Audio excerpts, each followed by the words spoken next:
അള്ളാഹുവിന്റെ റസൂൽ ഒരിക്കൽ എന്റെ കൈ ഇങ്ങ് പിടിച്ചു, സ്നേഹത്തോടുകൂടെ എന്റെ കൈ പിടിച്ചുകൊണ്ട് പറഞ്ഞു, യാ മുആദ് വല്ലാഹി ഇന്നി ലഉഹിബ്ബുക യാ മുആദ്, മുആദേ നിന്നോട് എനിക്ക് പെരുത്ത് ഇഷ്ടമാണ്, അതുകൊണ്ട് ഞാൻ നിന്നോട് ഒരു വസിയത്ത് പറയട്ടെ.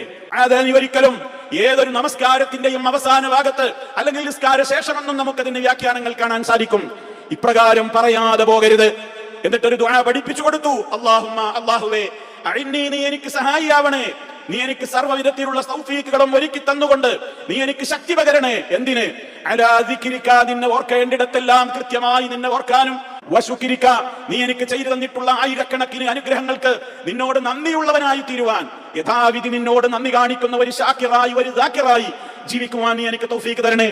വഹുസ്നി ഇബാദതിക, നിനക്ക് ഇബാദത്ത് എടുക്കുമ്പോൾ ഏത് കാര്യത്തിലും ഏറ്റവും നല്ല നിലക്ക് ഇഖ്ലാസോടുകൂടി ഒരു ന്യൂനതയുമില്ലാത്ത നിലക്ക് നിനക്ക് ഇബാദത്തുകൾ ചെയ്യുവാനുള്ള തൗഫീഖും നീ എനിക്ക് നൽകി അനുഗ്രഹിക്കണമേ എന്ന്